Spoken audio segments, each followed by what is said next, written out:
Welcome to all of Peggy and you. If you're new to my YouTube page, my name is Peggy Osifo.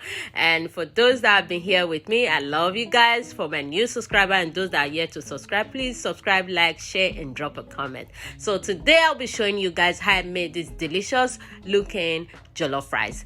And today, let me first of all show you my ingredient. So this was the rice that I used.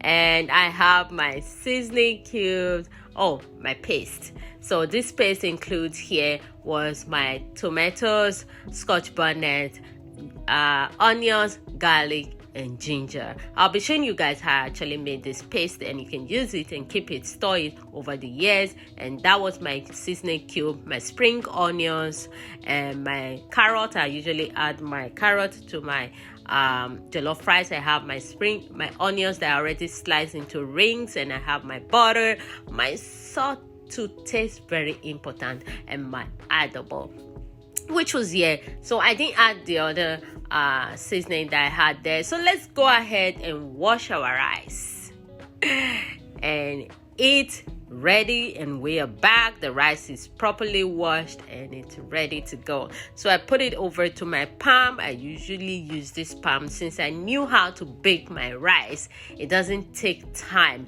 So if you're that person that just want to make food or dinner or lunch and you within an hour, this is the best method to go with.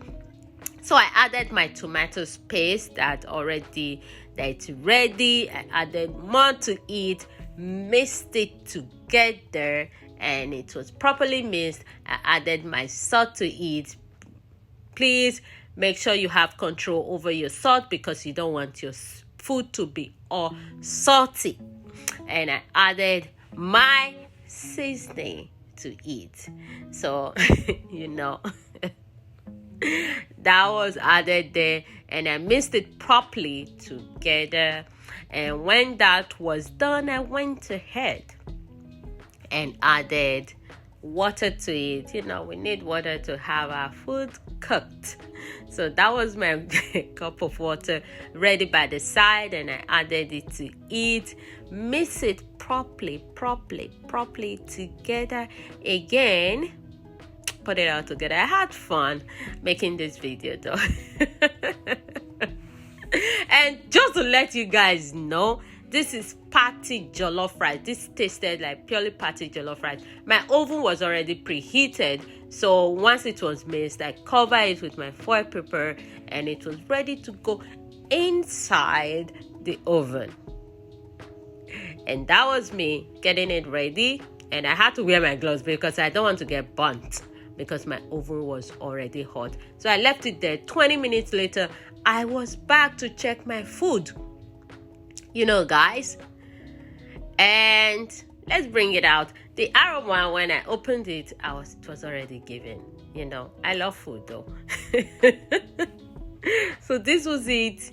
And we needed to check it, turn it. So my spatula was always by my side to turn and check.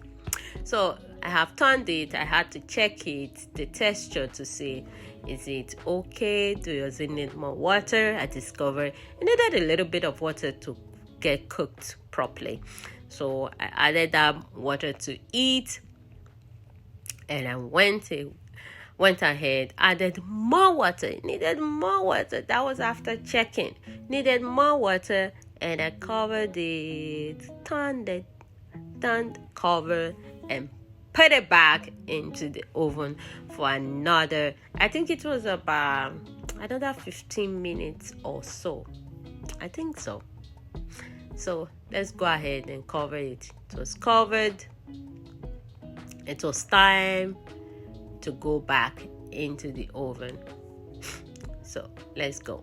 And we're back. I think probably 15 to another 20 minutes or so. We're back.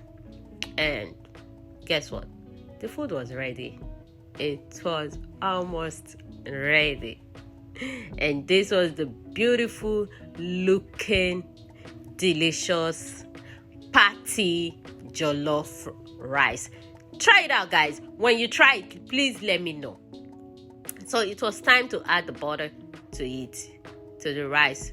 Then I needed to turn it. Sometimes I don't do this, but I don't know, I just wanted to do this at this time. I don't know why I was doing it. I had to turn it, turn and turn. But sometimes I just put the butter on it, then I cover it, put it back into the oven for it to be heated and melted together. But I did, and I checked it. It was perfecto. It was perfect. The taste was nice.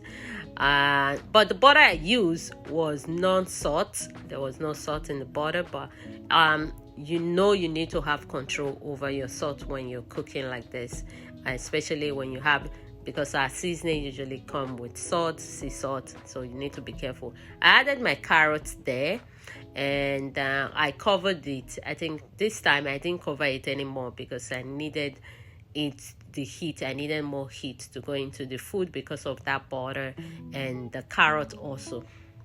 So it was about maybe 5-7 minutes. I came back, brought it out. It was ready. When I'm adding spring onions to my food, I don't put it back into the oven. I just need the heat from the food to cook the spring onions. And I added it here. At the same time, I think I added my onions also.